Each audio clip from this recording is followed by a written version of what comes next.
প্রিয় শিক্ষার্থীবৃন্দু, আমি radiant engineering স্কুলে তোমাদেরকে স্বাগত জানাচ্ছি। আজকে আমাদের পথ চলা শুরু।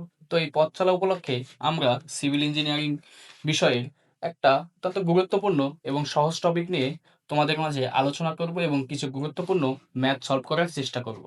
সিভিল ইঞ্জিনিয়ারিং ম্যাটেরিয়ালস বিষয়ে যত গুরুত্বপূর্ণ ম্যাথ এবং যত ধরনের থিওরি আছে সেগুলো সম্পর্কে আজকে আমি তোমাদের আলোচনা করবো, মানে আজকে থেকে শুরু করবো এবং ভবিষ্যতের জন্য পর্যায়ক্রমে আমি তোমাদেরকে যতগুলো টপিকস আছে সিভিল ইঞ্জিনিয়ারিং ম্যাটেরিয়ালস বিষয়ে সবগুলো সম্পর্কেই ধারণা দিব এবং কোন ধরনের এক্সামে কি ধরনের ম্যাথ আসতে পারে সেই সম্পর্কে তোমাদেরকে আরো বিস্তারিত বলবো। যেহেতু আজকে আমরা শুরু করছি সেহেতু আজকে আমরা মানে সবচাইতে ইজি টপিকটাই শিখবো।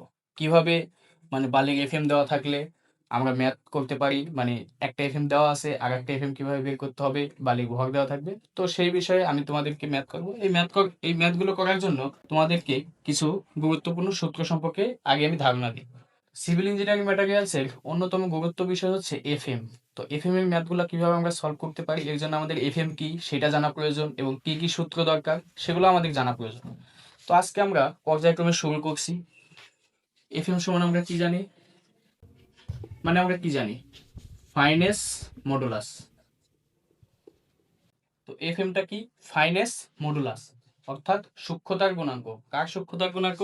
বালির সূক্ষ্মতার গুণাঙ্ক, যা আমাদের বালির আকার সম্পর্কে ধারণা দেয়। বালির আকার বলতে যেই বালির আকার যত বেশি হবে সেই বালিটা হবে তত মোটা এবং যত কম হবে সেই বালিটা তত চিকন হবে। ধরো একটা বালির এফএম দেওয়া আছে 2.7 এবং আর একটা বালির এফএম দেওয়া আছে 1.5। এই দুইটা বালির মধ্যে যেই বালিটার মানে যে কোনো ধর 5টা দেওয়া আছে, ওই বালিগুলোর মধ্যে যেটার আকার সবচেয়ে বেশি হবে সেটা হবে সবচেয়ে মোটা বালি এবং যার আকার হবে সবচাইতে কম সেটা হবে সবচাইতে চিকন বালি। তো যদি অনেকগুলো এফএম দেওয়া থাকে এবং তার যদি ওজন দেওয়া থাকে সেই বালির আমরা কম্বাইন্ড এফএম বের করতে পারি। কম্বাইন্ড এফএম বের করার সূত্রটি হচ্ছে, কম্বাইন্ড এফএম কে আমরা এফসি দ্বারা প্রকাশ করতে পারি, অর্থাৎ এফ কে আমরা এফএম বলতে পারি এবং সি বলতে কম্বাইন্ড, অর্থাৎ কি কম্বাইন্ড এফএম। কম্বাইন্ড এফএম সূত্র নির্ণয়ের সূত্রটি হচ্ছে F1 M1 plus F2 M2 divided by M1 plus M2 plus Z।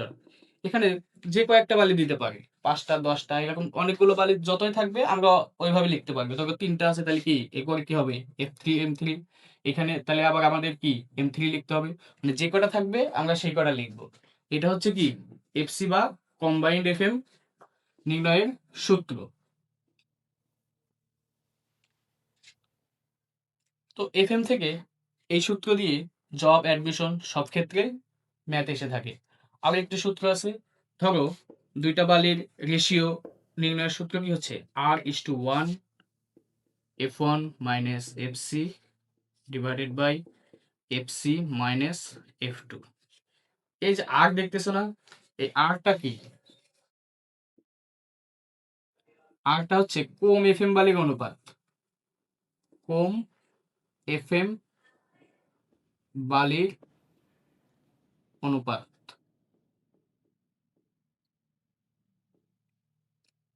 এবং এই ওয়ানটা সবসময় কনস্ট্যান্ট থাকবে, কনস্ট্যান্ট ধরে আমরা করবো। এই ওয়ানটা হবে হচ্ছে বেশি এফএম বালির অনুপাত, বেশি এফএম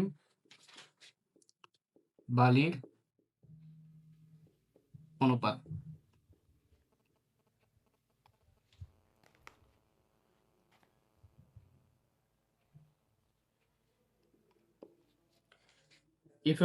এফ ওয়ানটা কি হবে?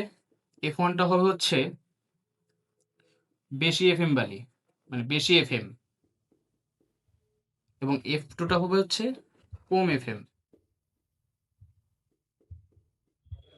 অর্থাৎ বেশি কি মোটা বালি এবং কম এফএম কি চিকন বালি, সেটা আমরা আগেই তোমাদেরকে বলে দিছি।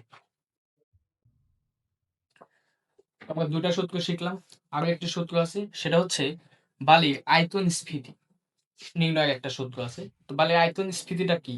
বালির আয়তন স্ফীতি হচ্ছে বালিতে নির্দিষ্ট পরিমাণ জলীয় কণার হ্রাস বৃদ্ধিতে বালিতে বালির যে আয়তনের পরিবর্তন ঘটে সেটা হচ্ছে বালির আয়তন স্ফীতি। অর্থাৎ বালিতে যদি তুমি 4 থেকে 5% পানি যোগ করো তাহলে বালির আয়তনটা 20 থেকে 30% এরকম বেশি হয়ে যায়।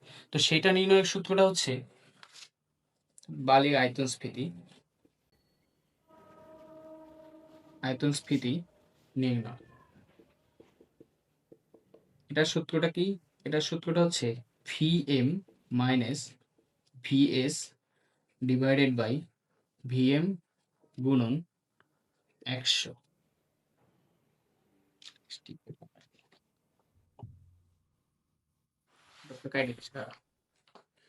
আচ্ছা, এখন আমরা বালির আয়তন স্ফীতি নির্ণয়ের সূত্রটা দেখব।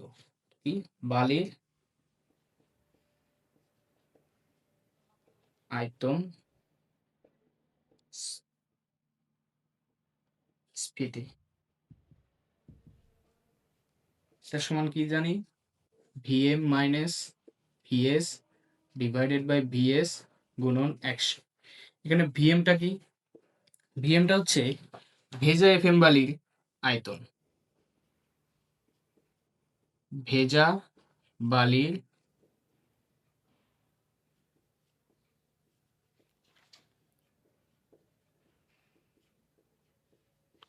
আয়তন। ভিএসটা হচ্ছে শুকনো শুকনা যে বালিটা থাকবে সেই বালিটার আয়তন।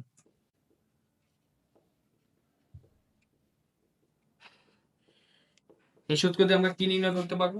ধরো তুমি বালিতে 5% কিংবা 10% কিংবা 2% যে কোনো ধরনের মানে যে কোনো ধরন বলতে কি, যে কোনো পরিমাণ পানি তুমি মিশ্রিত করবা।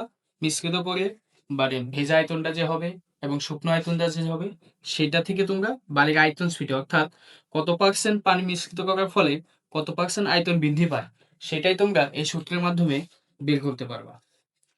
তো এখন আমরা সরাসরি ম্যাথে চলে যাই, যেহেতু আমরা সূত্রগুলো জানি, এখন আমাদের জন্য ম্যাথ করা কোনো ব্যাপারই না।